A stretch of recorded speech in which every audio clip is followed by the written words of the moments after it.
Welcome. Welcome. We'll get started in just a moment. Let everyone get connected to their audio, get settled in. Thank you for being here. All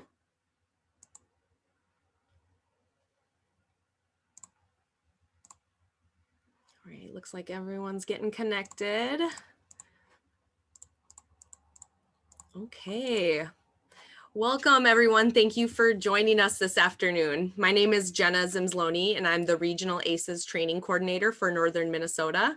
I use she, her, and they pronouns, and I live in Duluth, Minnesota. During this session, Alexis will be available as the tech support.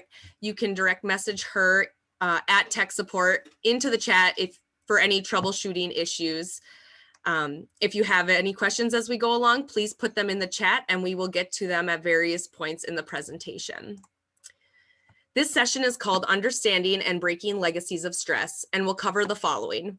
What do legacies of stress look like? How do they manifest? And what can be done to halt them?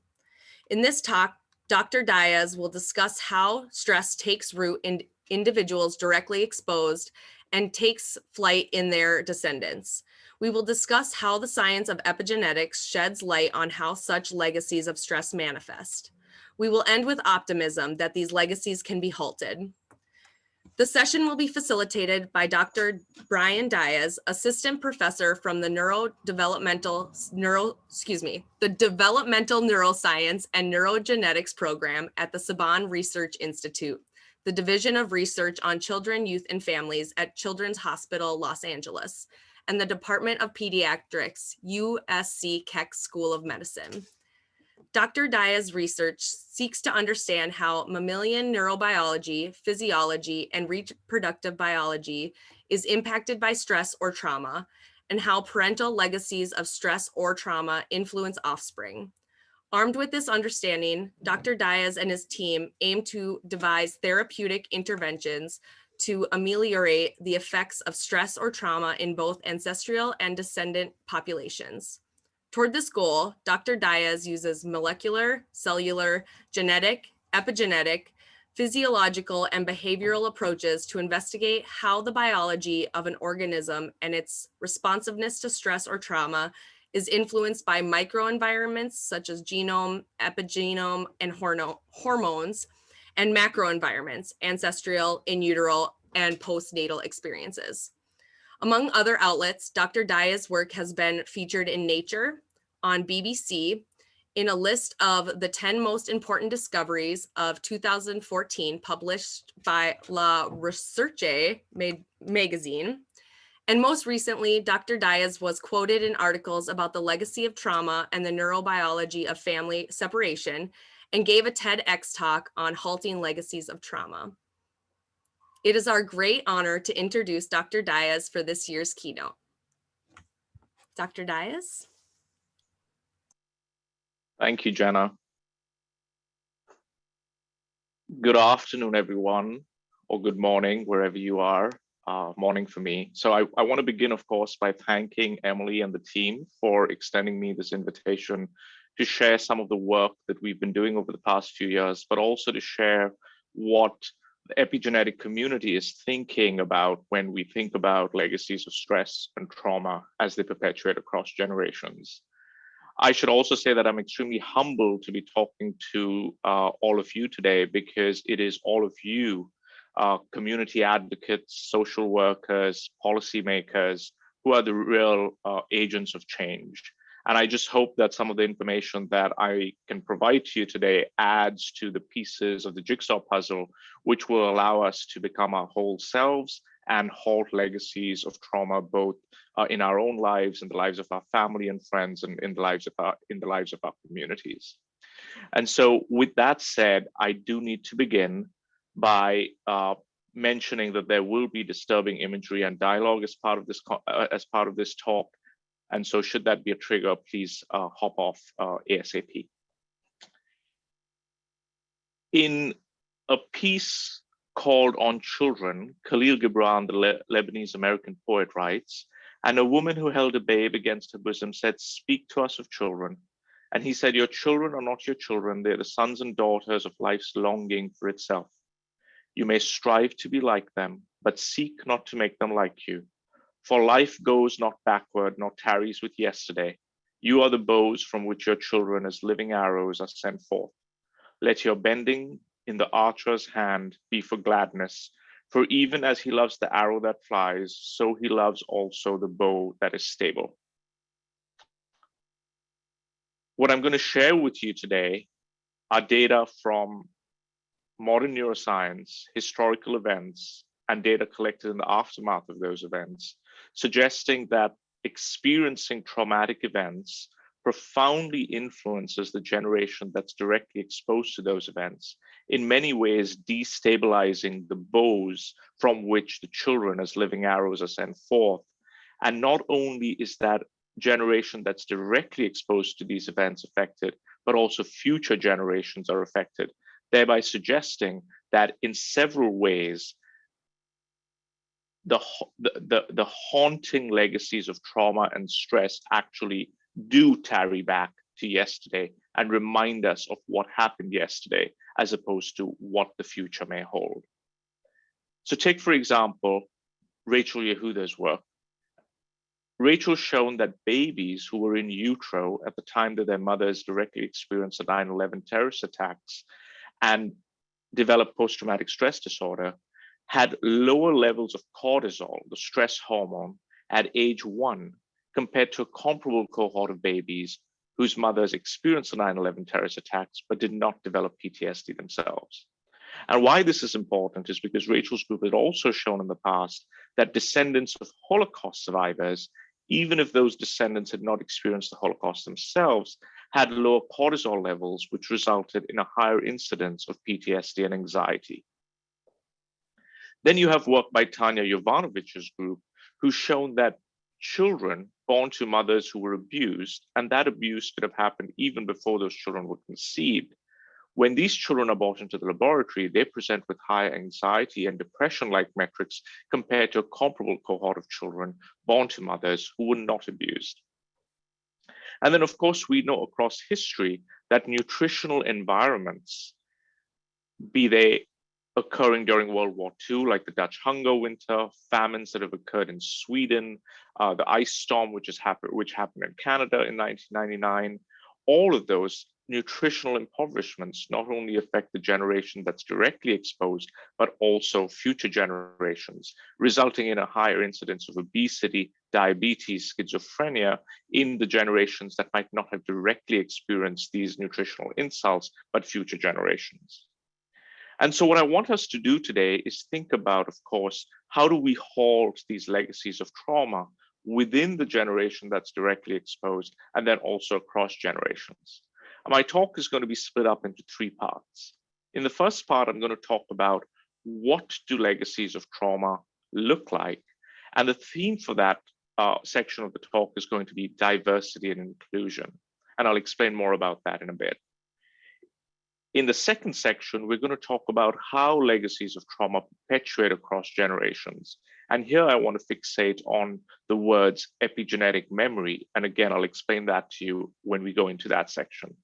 And then I'm going to end with a section about breaking legacies of trauma, also appreciating and realizing that you know more about this than I do, but provide some context about how we in the field are thinking about leveraging epigenetics and the usefulness of epigenetics with individual and community-based interventions to be able to halt legacies of trauma from perpetuating.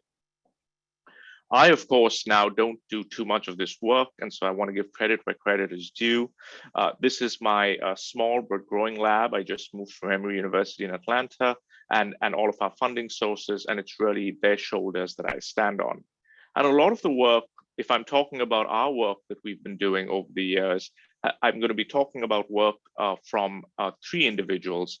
Haj Awed, who was a research specialist, Soma Sunnygray, another research specialist, and Sarah Hunter, who was an undergraduate in the lab. And all of these individuals were at Emory at the time. So let's get into the first section of the talk. And what I'm going to do is, as I go through every section, I'm going to take a pause after section 1, see if the chat populates with any questions so that we're all on the same page as we work our way towards the discussion at the end. So let's talk about what legacies of trauma look like. And I want to understand, and I want to talk about legacies of trauma from the perspective of diversity and inclusion. So we think about legacies of trauma, or we think about traumatic events or adverse childhood experiences as a catch-all entity. But I think it's important to unpackage what are the different components that allow for different legacies of trauma to actually influence the generation that's directly exposed, but also future generations. And here I want to touch upon three factors. There's demographics, there's the number of traumatic events, which is a big player in how an individual and their descendants might be affected by these traumatic events or stressful events. And then the category of events really matters, as we'll talk about during the latter half of this presentation. So what do I talk about? What do we mean when I talk about demographics? And of course, I know this is specific to Los Angeles and California, and I'm sure you obviously have your own data, but I just want to present you with data from the Department of Children and Family Services in LA County, and this was for calendar year 2019. And you can see that there's, from a demographic perspective, first, there's a lot of categories of allegations that were referred to the Department of Children and Family Services. But on the right, what I want you to emphasize is that demographics matter. And so you can see that there is a disproportionate predominance of these allegations in the Hispanic and the Black community. And so you can see how Hispanic and Black children might bear the legacies of trauma in an inequitable manner. And so when we think about adverse childhood experiences, there is the demographic aspect, which allows for a diversity of experience where a certain demographic might not be as affected as others. And we can go into this as we unpackage this talk, but also in the discussion period. That is not to say that any child or any demographic is spared from the allegations that are on this slide, but there are definitely skews in the incidence of these allegations in specific communities that in some ways reflect maybe the demographics of the population in that community itself. And then I want to talk about categories, and we know this when we talk about adverse childhood experiences. It's not an adverse childhood experience. It comes in various shapes and forms. And so these are data from the California Child Welfare Indicators Project. And you can see here in October 2019 to September 2020, there were 41,146 allegations of sexual abuse, 72,294 of physical abuse, and most across data, I would say that neglect is the highest prevalence in all the data that I've seen. And neglect has a profound influence on the development of the nervous system. And we'll talk about that in the second section of the talk. So demographics matter, categories matter. So we don't want to start lumping adverse childhood experiences into just one category, because as you'll see later, depending on what the insult, what the adverse childhood experience is, you might have an acceleration of age or you might have a deceleration of age. And you can then imagine that you want to have different interventions depending on what effect that particular insult has on the biology of the child. Of course, you know about the adverse childhood experiences study, but I want to emphasize that numbers matter and categories matter here too. So we know that in this seminal study, 12.5% of the population that was studied was exposed to 4 or more adverse childhood experiences. And those adverse childhood experiences were put into 3 buckets. They were put into an abuse bucket, they were put into the household challenges bucket, and they were put into the neglect bucket. And of course, we know now with more follow-ups on the adverse childhood experiences study that demographics again matter. And as you can see here, significantly higher ACE exposures were reported by participants who identified as Black, Hispanic, multiracial, those with less than a high school education. Income matters, being gay, lesbian, or bisexual matters. And so it's so complex that when we start thinking about adverse childhood experiences, again, as a singular entity, I think we lose a lot of the nuance there. And which is why I want the theme for this particular section of the talk to be diversity, because I think we got to embrace that diversity, because it's not going to be a one size fits all in terms of trying to address the disparities that exist and how we might ameliorate those disparities. And then we know again that numbers matter. As the number of ACEs experience increases, there's a higher probability that one will suffer from cardiovascular disease, respiratory disease, stroke, and cancer. And so numbers matter too, whether there was one child adversity versus 2 versus 3. And this is especially stark when you think about how we're setting up our children for their own lives. And so you can see here, this is work by Elizabeth Binder, who's the director of the Max Planck Psychiatry at Munich now. And Elizabeth showed that in children with, in adults who are showing PTSD symptoms, as the number or types of childhood abuse increases, there's a higher incidence, and it's strongly, those numbers strongly predict adult PTSD symptoms. And so we want to think about the accruing nature of insults and what that might do to the incidence of, in this case, post-traumatic stress in our populations. Of course, we're all aware that we need to be able to, there is a need to be able to address adverse childhood experiences and reduce their incidence, because eradicating these childhood adversities by some estimates would result in these dramatic reductions in mood disorders, anxiety, behavior disorders, and substance abuse. So we know all of this, and I know you know all of this with respect to numbers, the frequency of trauma matters, the demographics matter, the kind of trauma matters. But I think where the adverse childhood experiences study is going and needs to go is that there need to be 2 more concepts added to this entire multifactorial aspect of adverse childhood exposure, and that is timing and category.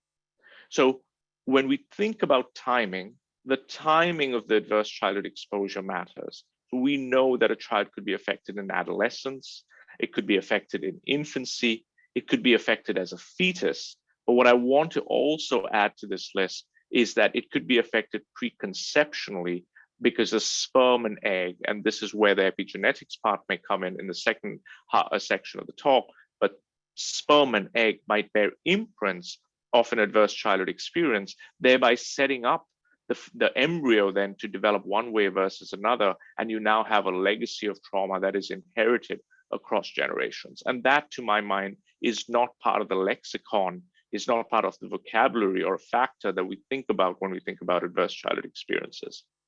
And then with respect to category, you know, there were those 3 buckets in the seminal ACEs study with household challenges, abuse, and I think what we need to do is we need to be able to add to those categories. And so if we're more inclusive in what we think of as an adverse childhood experience, I think we unfortunately then have our hands full with having to put out all of these fires, because we know that dietary insults, be they too much food or even too little food, has profound effects on neural development, has profound effects on child development, has profound effects for how that child navigates its adult life.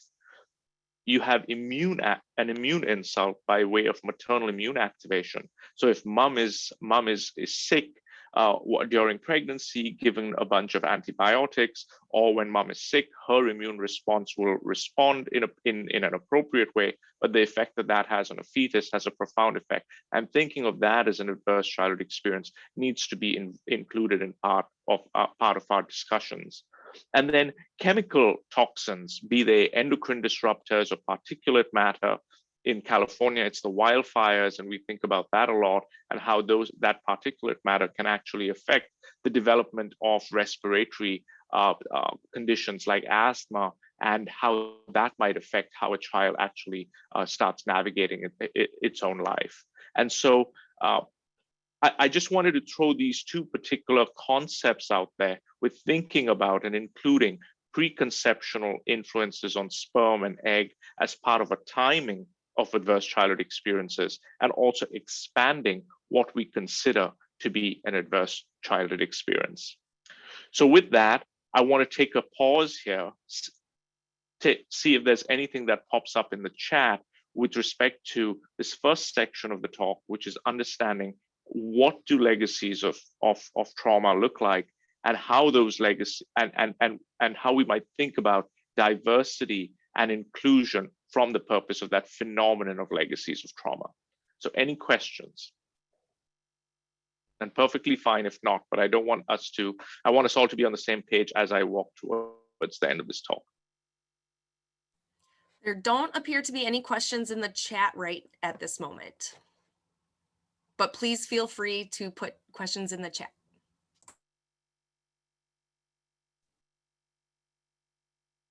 All right, then, moving to the second section, which is legacies of trauma exist. There's a diversity of reasons and factors that contribute to those legacies. We need to include certain concepts like preconceptional trauma, like expanding what we consider an adverse childhood experience to that discussion. But how might legacies of trauma persist and propagate across generations? So we know that there are three main ways by which a generation is affected by a traumatic event and might pass on that information to future generations. The first is social transmission of information from one generation to the next. The second is the maternal fetal communication that occurs during pregnancy. And the third is this new idea, emerging idea, that sperm and egg might be affected by traumatic events. And so in the interest of time, I'm not going to discuss the maternal fetal communication, but I would like to share with you about how we begin to model the influences of social transmission and biological inheritance as sculptors of intergenerational legacies of trauma. So when we think about social transmission, we're thinking about stories being shared across the dinner table. I'm just going to pause for this.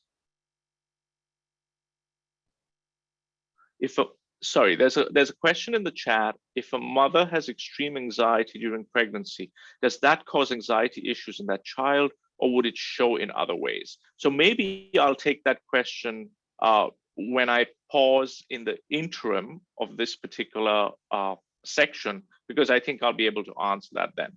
Do you have information on the HTT-LPR gene and trauma and reversing the effects? So I'll address the genetic aspect too in just a bit. So I'll come back to that, and if I don't, please tell me to answer it again. So when we talk about social transmission of information across generations, we're talking about dinners, stories shared around the dinner table where grandma tells the grandchildren or grandma tells her children about stories about the Holocaust or a traumatic event that happened in her life, and how that becomes embedded under the skin, and that affects the behavior and the physiology of the children or the grandchildren experiencing these stories. It could also take the form of, because of the anger, the frustration, the guilt, the shame of having experienced a traumatic event, that might affect parental behavior, and as a result of which children and grandchildren may bear the brunt of that ancestral trauma, because socially they are subjected to adverse, harsh parenting practices. And so we know, and I know that you know, that this happens in your communities. The question is, can we begin to understand how this happens? And for that, colleagues of mine and I, of course, turn to more reductionistic experiments using animals. And so one of the experiments that has received a lot of attention and over the last few years is this naturally occurring variation in maternal care in the rat. And so this was pioneered by Michael Meany and colleagues.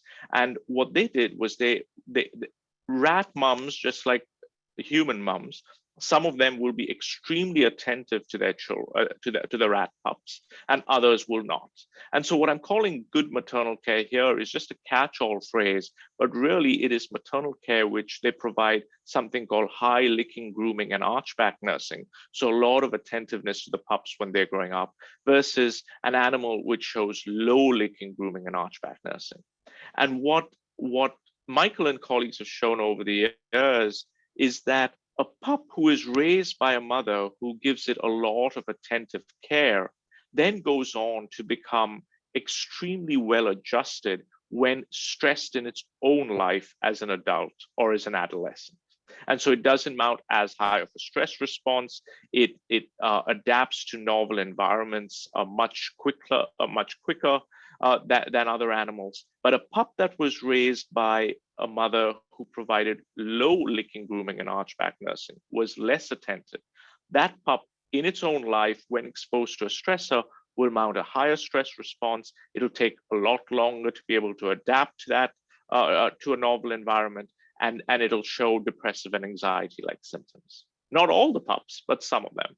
And what is intriguing, and we see this in the human condition too, is that a pup who was raised by a mother that provided low quality care, was inattentive to it, will go on to become inattentive to its own pups.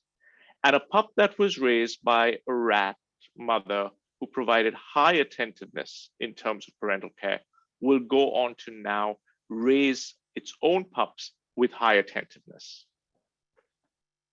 So we are able to now leverage naturally occurring variations in behavior to be able to understand how might this actually occur in the human condition.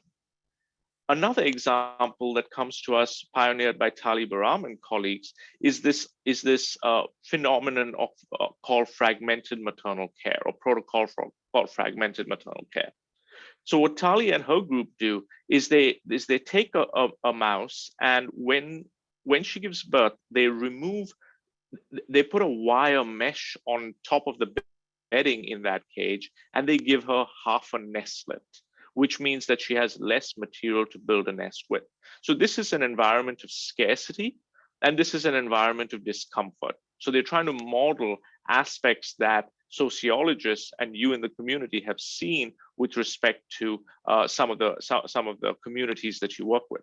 And so in this environment of scarcity and discomfort, what happens is, it's not like mom, in this case, in the limited bedding, spends less time parenting, but the quality of parenting is what matters. And so here you see is a dam in control bedding, and she is engaging in consecutive epochs of nursing, then she goes into licking and grooming. Whereas in a dam in limited bedding, with that scarcity and that discomfort, while she may give the same amount of care, the quality of care is different, because she'll do something, then she'll go to nurse them, then she'll go to lick them, and then she'll go to do something else. And so that unpredictability, and we know that children crave routine, children crave predictability, and that unpredictableness of that maternal care results in anxiety-like behavior, depression-like behavior, and sleep disturbances in the future generation that is cared for in this way, and their offspring. And so this is how we begin to model then the influences of social transmission of information, social transmission of an impoverished environment across generations.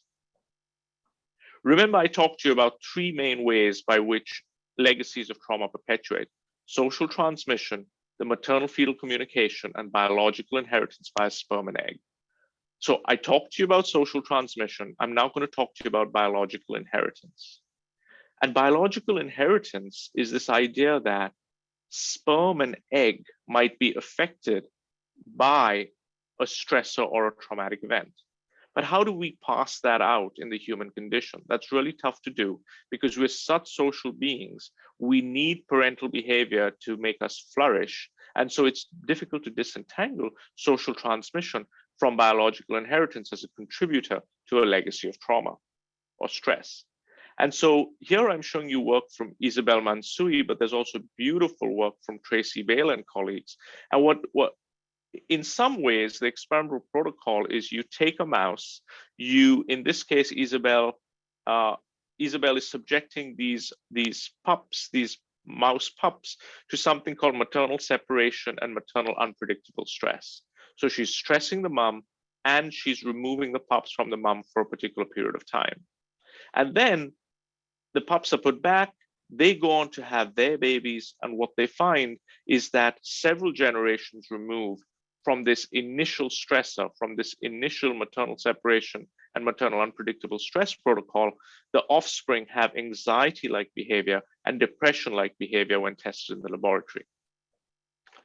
So when I was trying to understand how might we start beginning to understand legacies of trauma as they exist, legacies of stress as they perpetuate across generations, to my mind, the question was, one needed to find what that legacy was.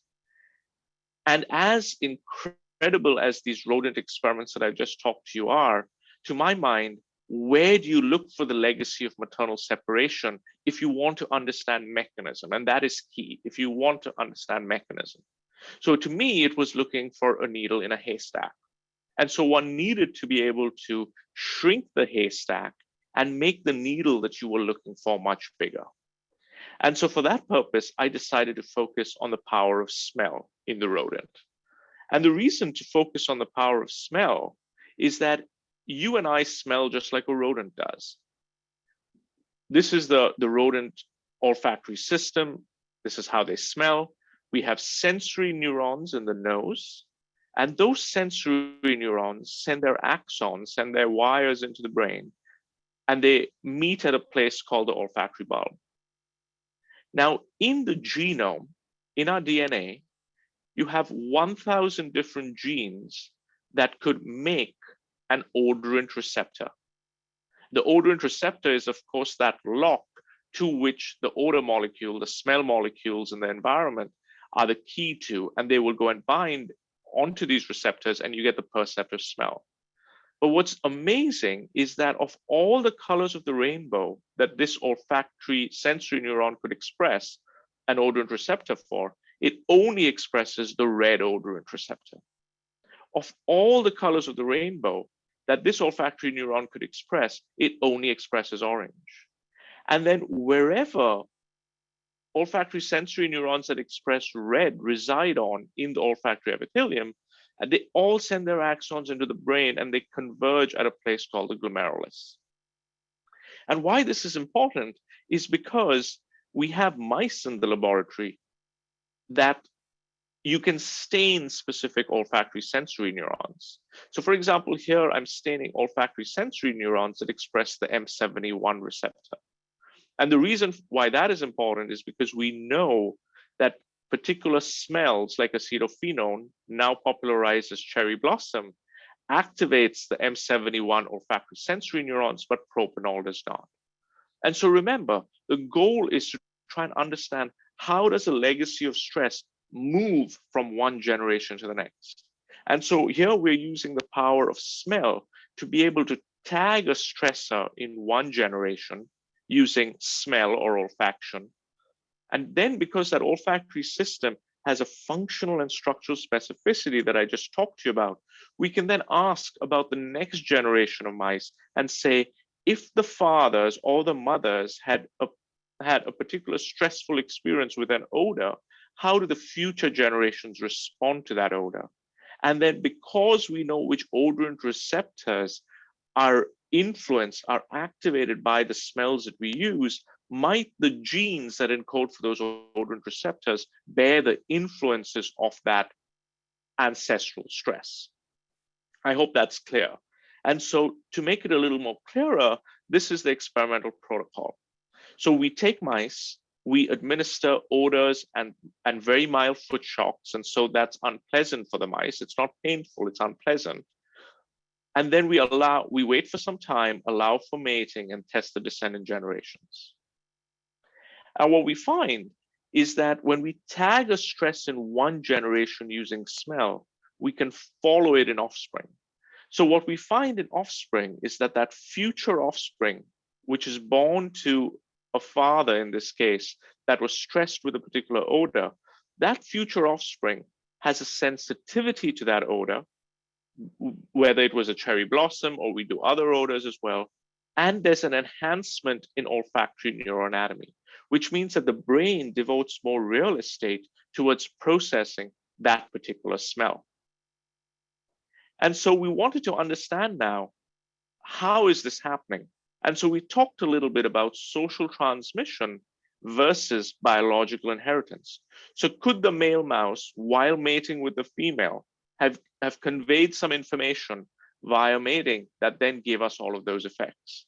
And we know the answer is no, because when we do a bunch of experiments, but most importantly, in vitro fertilization, where there's no canonical mating, we know we can still get all of those effects, the sensitivity to that particular odor, the enhanced neuroanatomical representation, suggesting to us, like father, like son, that there is an inheritance of behavior and an inheritance of neuroanatomy that occurs. So the question now is, how might this happen? Sperm and egg might be affected, physiology might be affected by maternal behavior, etc. How might this occur? So I'm still in the second section of the talk, but I would like to take some questions if there are any, and I'm going to go over the ones that are currently in. So if a mother has extreme anxiety during pregnancy, does that cause anxiety issues in that child, or would it show in other ways? I think we need to avoid absolutes. And by that, I mean, this is an extremely important question that I don't want to discount, but the mental health of a child is going to depend on a lot of other factors and not only mom's anxiety during pregnancy. So we now are appreciating that dad's contributions or caregiver contributions. So if mom has a sister around that is buffering her from stress, mom is taking, mom might be affected by postpartum depression, but you might have a village that is helping raise that child. That child is going to be buffered from the influences that mom is providing. And so I want to always emphasize that we don't know who is going to be affected, and that's a challenge for our field. But B, more importantly, even if there is the possibility of the child being affected, there are ways to be able to intervene, and we don't know how those interventions might work, but that child could very well be buffered and never manifest any generalized anxiety disorder or any mental health condition for the rest of his or her life. Do you have any information on the HTT-LPR gene and trauma and reversing the effects? So what is being referred to here is, might there be sequences of, and in this case, this is the HTT-LPR gene, but might there be sequences of specific genes that might bring you to the table of life, so to speak, that would quote unquote predispose you towards being affected by trauma?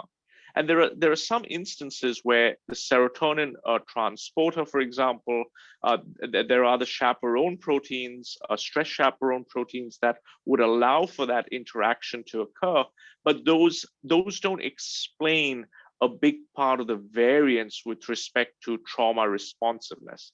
And so I think the question that is being asked here is an even more insightful one in terms of trying to understand who will actually experience or who will be affected by a traumatic event and who will not. And we have absolutely no idea to predict that. But what we do know is that we can set up initiatives in place such that individuals are on their courses of life, hopefully in supportive environments, and we'll come to that towards the end, such that now when there's a traumatic event, because we stack the odds in their favor, preemptively, proactively, after the traumatic event, they will be buffered from that traumatic event and might not actually be jolted as much as if they did not have those initiatives in place before. How does parental overstimulation impact social transmission? Thinking about the pace of life and technology impact on distracted parenting. I want to be so this is, and there are data to back this up, right? First of all, there is a lot of parental guilt out there, which we're always worried that we're not parenting from our best selves. And I think that's just part and parcel of being a parent. I'm a parent myself, and so I feel that acutely, some days more than others. But what we want to emphasize is that frequency matters here as well. So 1, 2, 3 matters as well.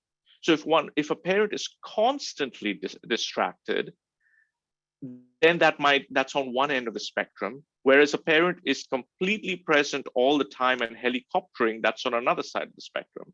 And so, as with most things, the sweet spot is somewhere in the middle. And children are not going to be affected by the odd distracted parent when they really wanted to play, but one had a work assignment that was due. But if that happens routinely, that's when the child realizes that they can't depend on the parent. They don't have, and that's when it could border on being neglected when they need certain things. And so that's where that tipping point is, where one shouldn't worry too much about the small instances of it happening. But if it becomes a repetitive routine, that's when the frequency, as we talked about from an adverse childhood exposure perspective, will actually matter. And that's when that ball starts rolling down a hill and will start gathering some moss, and it'll be tougher to stop it from rolling back, if that makes sense.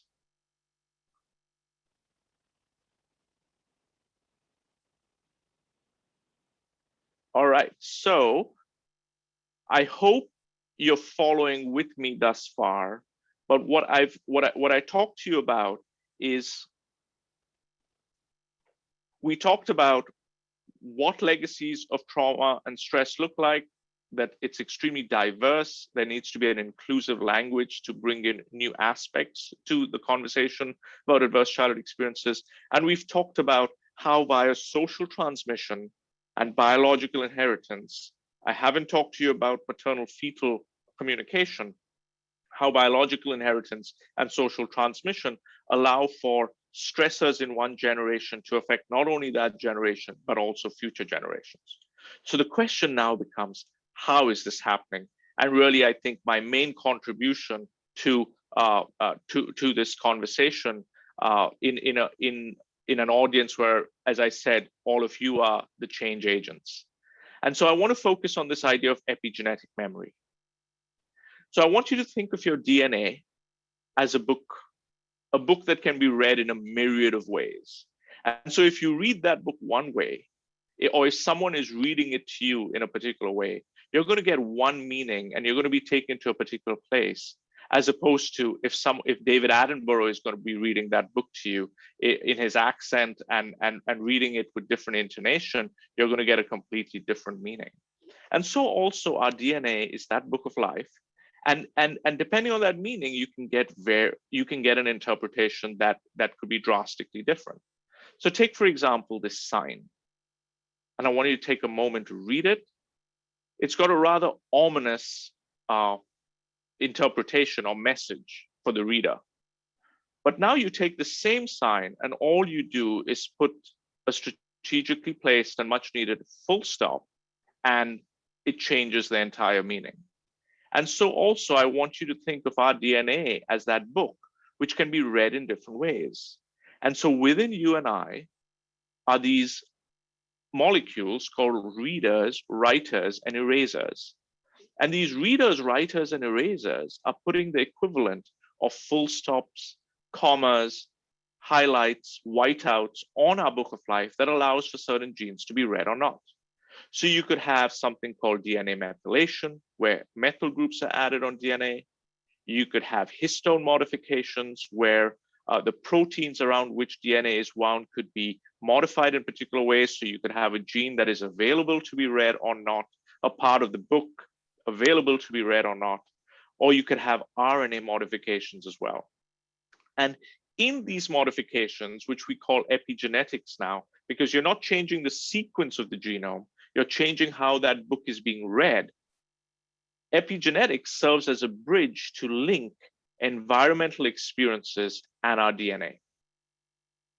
So let's go back to the example that I was talking to you about, which my lab did, about taking a male mouse, stressing him out with a particular odor, and seeing those effects in future generations. When we look at the sperm of these male mice, what we find is that the gene OLFR151, which is the gene that encodes that particular receptor to which cherry blossom binds, that gene has less methylation in the sperm of those animals compared to animals who were not stressed with that particular cherry blossom odor. And why this is important, and I don't want to get into the weeds here, it's important because I want to use this as an example of telling you that sperm can register the imprints of an ancestral environment. And so here we are adding to this jigsaw puzzle where we have not only a sensitivity to the odor that dad was stressed with in the future generation and an enhancement in olfactory neuroanatomy, but dad's sperm is also affected. Now, might that be a mechanism that allows for information to go from one generation to the next, DNA methylation in eggs and sperm? We know this to be the case with advanced paternal age, for example, that you have an accruing of DNA methylation marks in sperm that might have an effect on future generations in terms of their development, but we don't know it from a stress perspective. And the answer is probably not. And the answer is that DNA methylation might not be a carrier for information from one generation to the next at the level of the sperm, because these methylation marks are scrubbed clean when the sperm meets the egg and when the future germ cells, the future sperm and egg are being formed in the fetus. And so it's almost as if these methylation marks are being erased. So then we have to think about another player in this process, which is RNA. And I want you to think about RNA in sperm acting as conductors of gene expression. So here you have a ball at the top of a hill, what is called Waddington's landscape. And that ball is the multicellular embryo ripe with the potential to make the you and I that we are.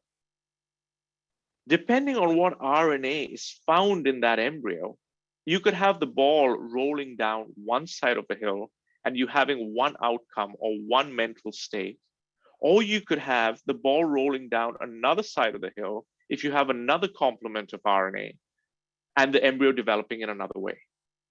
And so what we do in my laboratory in some experiments is we take RNA from sperm of male mice who've been stressed, and then we inject it into single cell zygotes.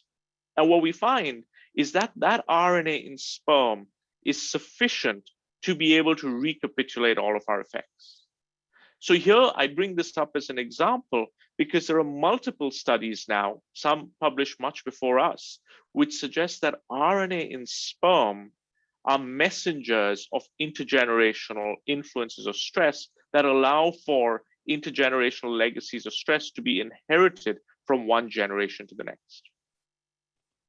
So that's at the level of that preconception, sperm, and eggs. And I apologize that I'm not speaking about eggs as much. It's because we know less about what's happening in eggs simply because of a numbers game. We can just get a lot more sperm than we can get eggs. But I think that's going to change as we have more sequencing technologies that are available where we can work with lesser and lesser starting material. So we know that sperm and egg are affected, but how is the biology of an individual, of a child, of an adolescent, of an infant, of an adolescent, of an adult affected by stressors? And how will that affect how they navigate their own lives? And so here we'll come back to DNA methylation. And all I'm showing you here is that there's a stress hormone receptor, which is glucocorticoid receptor. And remember that study where we talked about the variations in maternal care in the rat? What Michael Meany and colleagues have shown is that depending on what quality of maternal care the rat bestowed upon its pups, low quality care versus high, the DNA methylation at the glucocorticoid receptor gene is affected. And if the DNA methylation there is affected, you're going to either make more or less glucocorticoid receptor, depending on the tissue. And the reason that is important is because if you have more or less, it's important to turn the stress axis on and off. So now you can imagine a scenario wherein you're with a rat pup who had high quality maternal care bestowed upon it, and you can turn your stress axis off much quicker because you now express your glucocorticoid receptor gene in a different way compared to a pup that was raised with low quality care, and now that pup expresses its glucocorticoid receptor in another way. Some amazing work from Elizabeth Binder, and I want to thank her for sharing the slide with me, is they just published a paper where they show that stress, and they don't do this they do this in cell culture. They look at stress early in life, they put hormones onto these cells, stress hormones onto these cells, and they find that stress early in the development of these cells makes edits to the DNA. So it's editing that DNA that cause it to be read differently at that time, but also when stress is encountered in the future. So this is important. So here you have a part of your genome which has a glucocorticoid response element, and these are the parts of the genome to which stress hormones will bind, and you may make a gene or not. So for example, you have a situation now where when you have stress early in life as an infant, that infant is going to mount a stress response. Those stress hormones are going to come and bind to the glucocorticoid receptor, and you're going to make these genes. But what it's also going to do is it's going to remove these methylation marks. So this is where the editing happens. And when it removes this methylation marks, this part of the genome is now available to be read in the future. So now that infant goes on, develops as it does naturally, and now experiences stress later in life. And you can see that there is an epigenetic memory because now it's inheriting this particular sequence here as an adolescent. And that allows it for it to be responsive to stress when it normally would not have been if it hadn't seen this first stressor. And so there is an altered set point. The biology is taken to a different level that then allows for a subsequent stressor to come along and treat a child who was stressed as an infant in a very different way than if that child had not been exposed to stress as an infant. So it's setting it up, it's creating an epigenetic memory that allows for a different set point, allows for a child to navigate its environment very differently. And then another form of epigenetic memory that I want to leave you with, which you may or may not be familiar with, is this idea of chronological versus biological age. And so here you have what I'm showing as chronological age, where you have two individuals born at the same time. And those individuals will, of course, age in a particular way. And let's call the blue the chronological clock, right? And so the chronological clock is you celebrate a birthday every year and you know what that metric is. But we can also now, we know that different tissues, there are sex differences too. There's a biological age, there's a DNA methylation fingerprint that is responsive to what is thrown at an individual. And so that biological age is different from one's chronological age with respect to the DNA methyl age being DNA methylation fingerprint being that biological age versus the chronological age. And you can then imagine a scenario wherein they diverge. That is, an individual's biological clock, depending on what experiences it has, it could either be accelerated, which you don't always want, or it could be decelerated, which you also don't always want. And so I'm showing you several reports here, and I'm happy to get into these in the Q&A, but we know that social adversity early in life, we know that early life socioeconomic disadvantage actually accelerates biological age. And when you think about what is the difference, it's not a lot, it's a year and a half. But at the same time, a year and a half for a child is very different than a year and a half for an adult, because there's a lot that happens within that year and a half in neurodevelopment. Now, why it's important to think about the category of adverse childhood experience is because we now know that neglect and gestational trauma actually decelerates neural development. It decelerates the biological age. So now you have developmental immaturity, and then you got to play catch up later in life. And so both acceleration as well as deceleration in terms of biological age are one way by which the body is keeping track.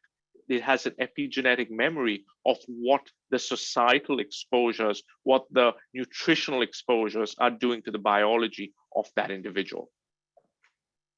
So what I've done thus far then is, I know we've talked about diversity and inclusion in the context of adverse childhood experiences, and hopefully in this last section, I've shed some more light about how we think about epigenetic memory being one way by which social transmission and biological inheritance influences the generation directly exposed, but also future generations. And so I'll take a pause here before I jump into the last section of my talk, which isn't very long.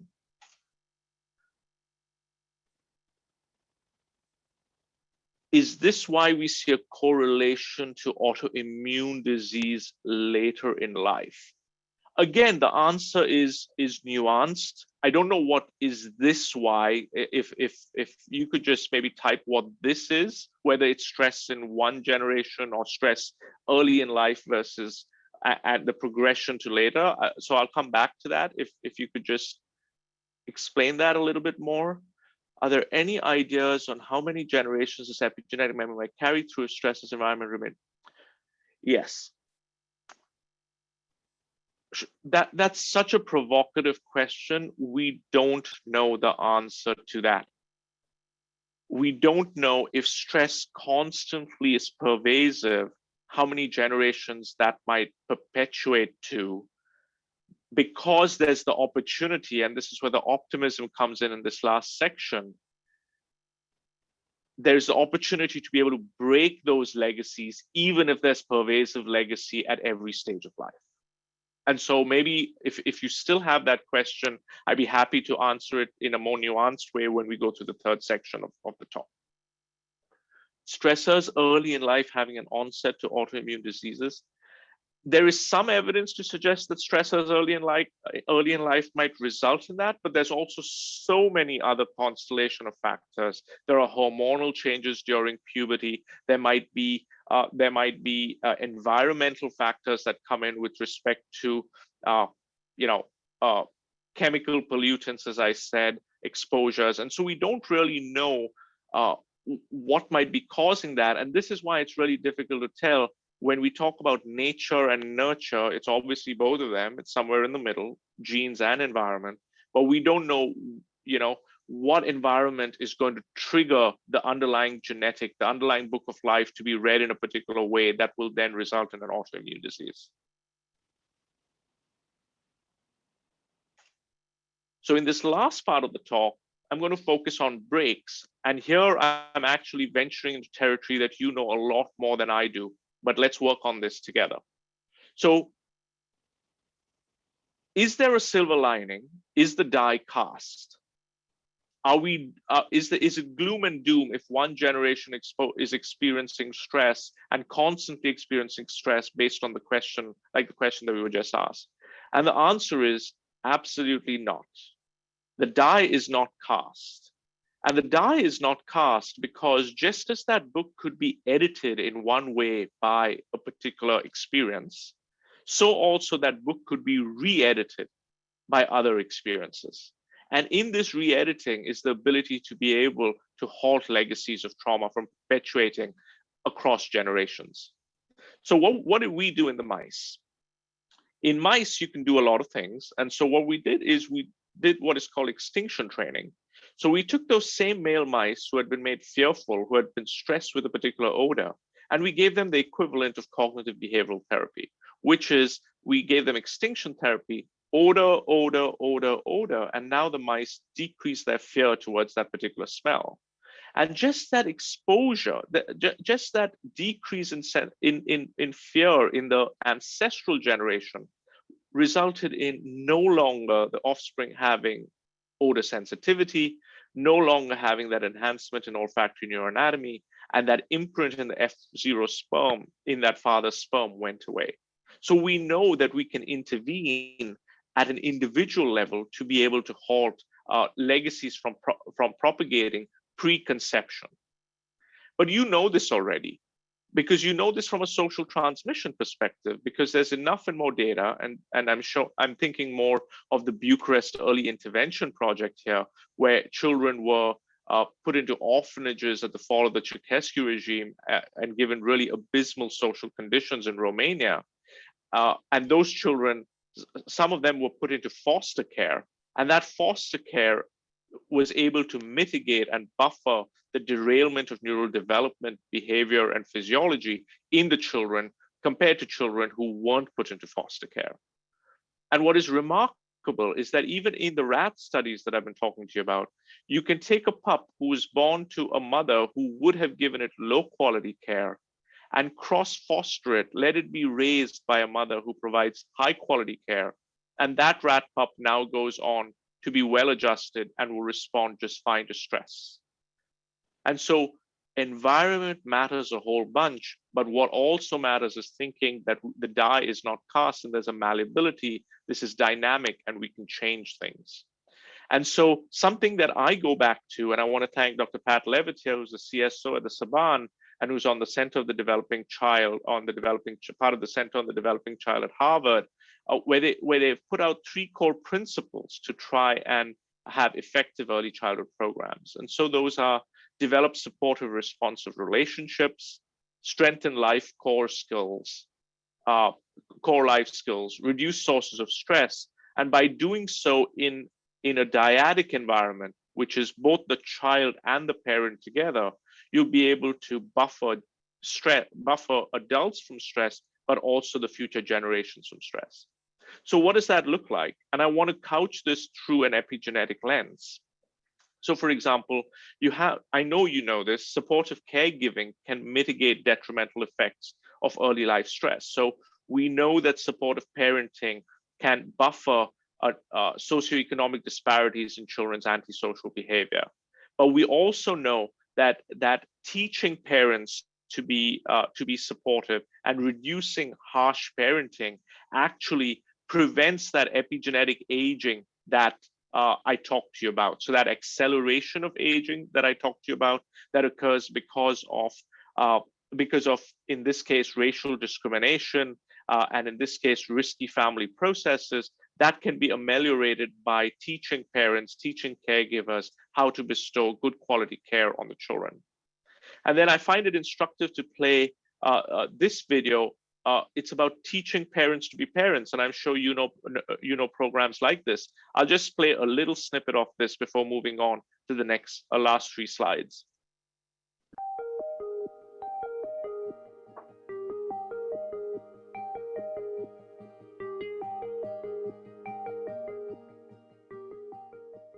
There are other video coaching programs, but what we really liked about Find that seemed innovative and really set it apart was that in Find, when we just take video of parents and then we only look for the places where parents are doing the interaction that we're hoping to encourage or hoping to help them learn about. FIND stands for Filming Interaction to Nurture Development.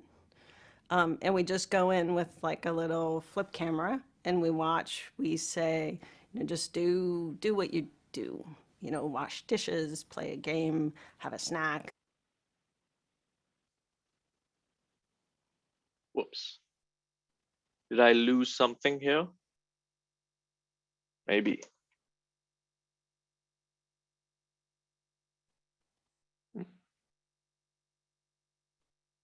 I'm going to stop sharing for a minute. Can you hear me? Yes. All right, you can hear me. I don't even have my cursor here. Okay. So let's see.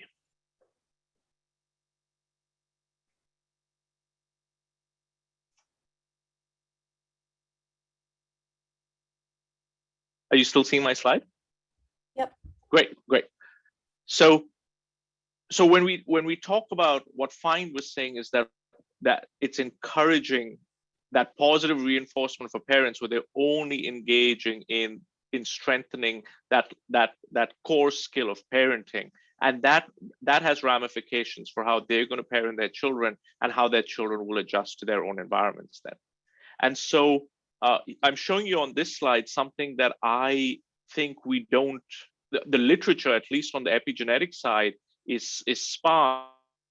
Something needs to be done about that. And I'm curious what people in the audience think. But one of the core life skills that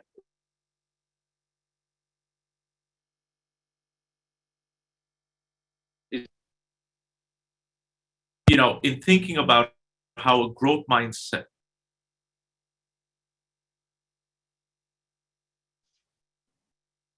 You're freezing. Can you hear me now? Yes. Okay. So in thinking about how a growth mindset can temper the effects of poverty on academic development. Wow, my slides are just, they have a mind of their own. And so in thinking about another way of strengthening those core life skills, we're strengthening the life skills of a parent, but how can we strengthen life skills for children? And I find that the growth mindset versus the fixed mindset is a good way to think about that, and how that might affect actually epigenetic processes, I think would be an incredibly important area of future study. So what I've done thus far, hopefully today, is talk to you about what legacies of trauma look like, made a case for it being diverse and needing to be inclusive in bringing new discussions of preconceptional trauma, but also diversifying what we think, including what we think about as adverse childhood exposures. I've talked to you about how epigenetic memory might be one way by which these social transmission and biological inheritance might interface with the biology to allow for legacies of trauma to perpetuate. And then finally, thinking about how both individual and community-based interventions can be used to put the brakes on behavior. And I've had the privilege of working with Tibetan Buddhist monks and nuns over the last 10 years, teaching neuroscience to them, and have been consumed by this idea of empathy, kindness, and compassion as being important to halting legacies of trauma within the different circles that we occupy. And I'm talking to sociologists and anthropologists who are rolling out compassion-based cultivation training into schools to try and think about, might there be ways to incorporate epigenetic analyses to think about how compassion-based cultivation training might actually affect some of the processes that we've talked about.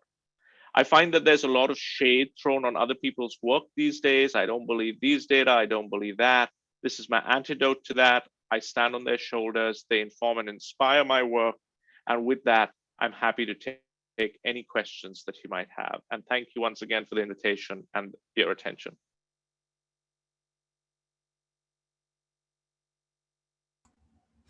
Thank you, Dr. Diaz. I believe there is another question in the chat. Might this research add to the argument for social policies which assure basic level of income for all to support more stable and enhanced environments? So I think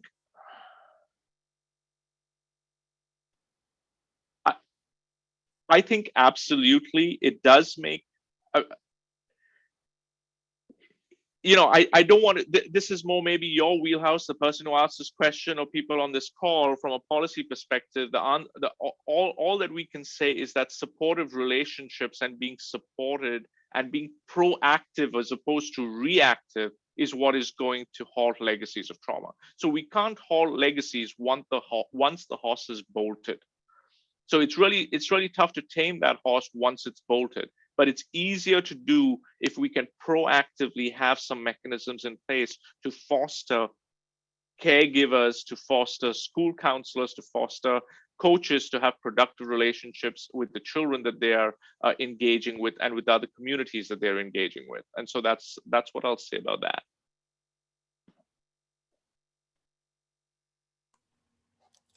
Thank you. Are there any other questions?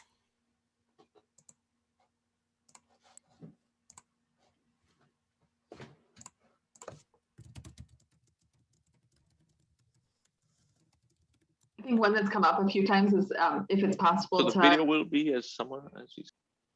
What was that? Oh, just if it's possible to get like a PDF version of the slides of some sort so we can see and access some of those citations that you shared.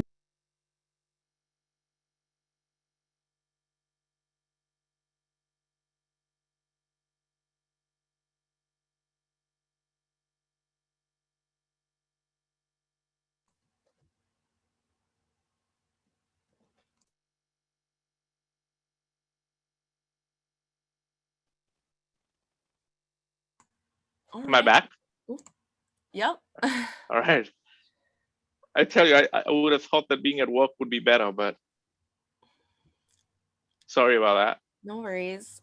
It looks like there aren't any more questions. So I want to thank you all for joining us this year at the 4th annual Growing Resilient Communities Gathering. We are going to ask for you all to fill out the survey for the gathering this year and to provide feedback about this event and the sessions that you went to today, including the keynote. I know Dr. Diaz is really looking for some feedback on his presentation today. So the link to the gathering survey is listed in the chat. If you complete the survey, you will be entered to win a drawing for a $25 gift card. And please note that there will be 50 winners this year, so there's a really good chance of winning. Thank you again, and please enjoy the slideshow, the Joy slideshow of pictures you have submitted as we close this year's gathering.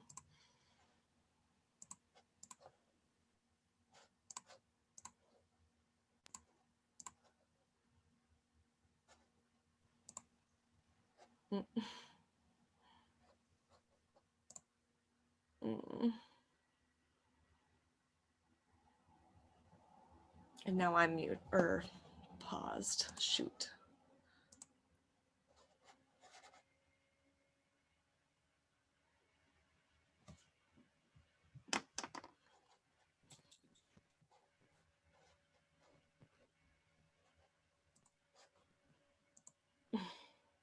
Sometimes if your mind's here, and then it'll stop pausing you.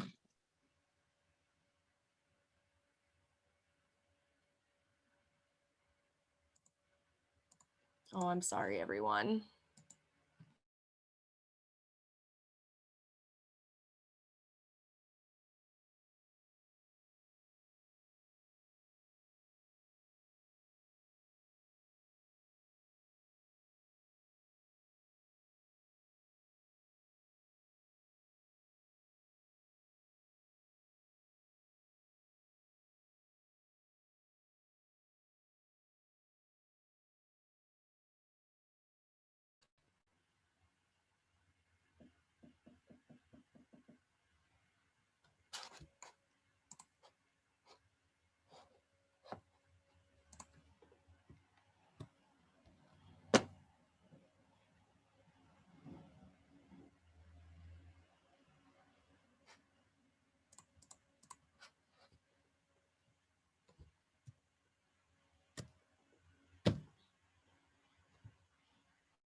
Can people hear me now? Yes, we hear you. We can. Oh my gosh. And I'm still pretty laggy, so. All right.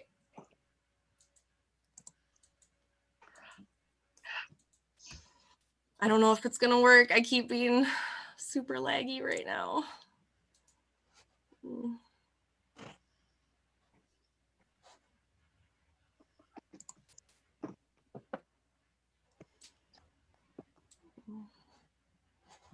I can't even find a way to leave right now, so.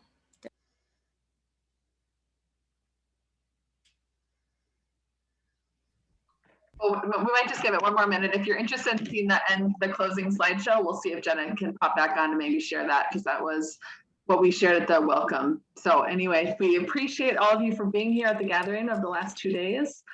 Jenna may be joining shortly, and Dr. Diaz, thank you so much for sharing your research.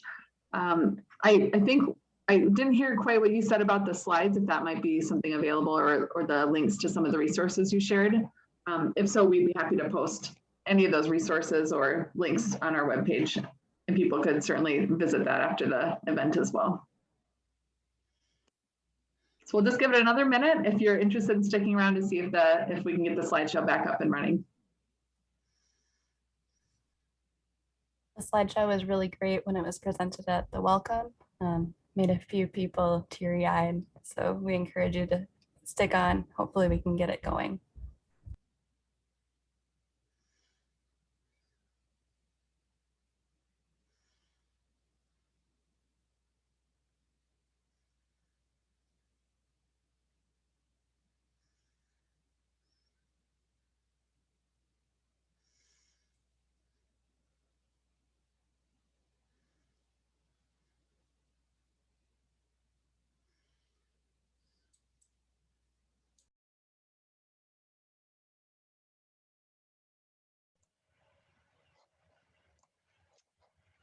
Hi, everyone. I'm back. I think I can still get it going if we want. Welcome.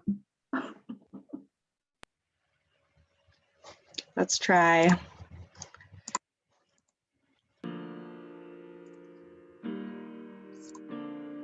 Oh no, come on.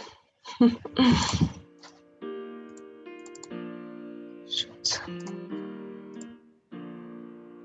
It isn't right for human to falling. They say it's in the name of the great good. Oh, we lost sight. World is getting colder.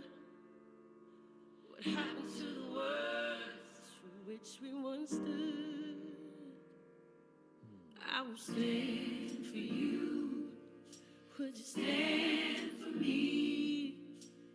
Everybody deserves to be free. I would lend a hand to you. Would you lend a hand to me? Everybody deserves to be free. It's close tonight, but I'll leave a candle burning to light your way home. Won't give up the fight. Story isn't over, no. I won't let you walk all alone. I will stand for you. Would you stand for me? Everybody deserves to be free. I would lend a hand to you. Would you lend a hand to me? Everybody deserves to be free. Say, if you feel like I do, stand with me. If you hurt like I do, stand with me. If you feel like I do, stand with me. If you hurt like I do, stand with me. Yeah. If you think it's a shame, if it gives you the blues, oh, I'm telling you, I will stand for you. Would you stand for me? Everybody deserves to be free. And I will lend a hand to you. Would you lend a hand to me? Everybody deserves to be free. I will stand for you. Would you stand for me? Everybody deserves to be free.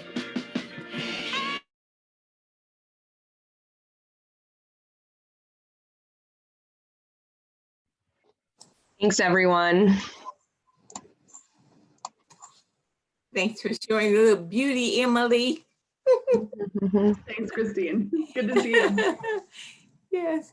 All right. Bye, everyone.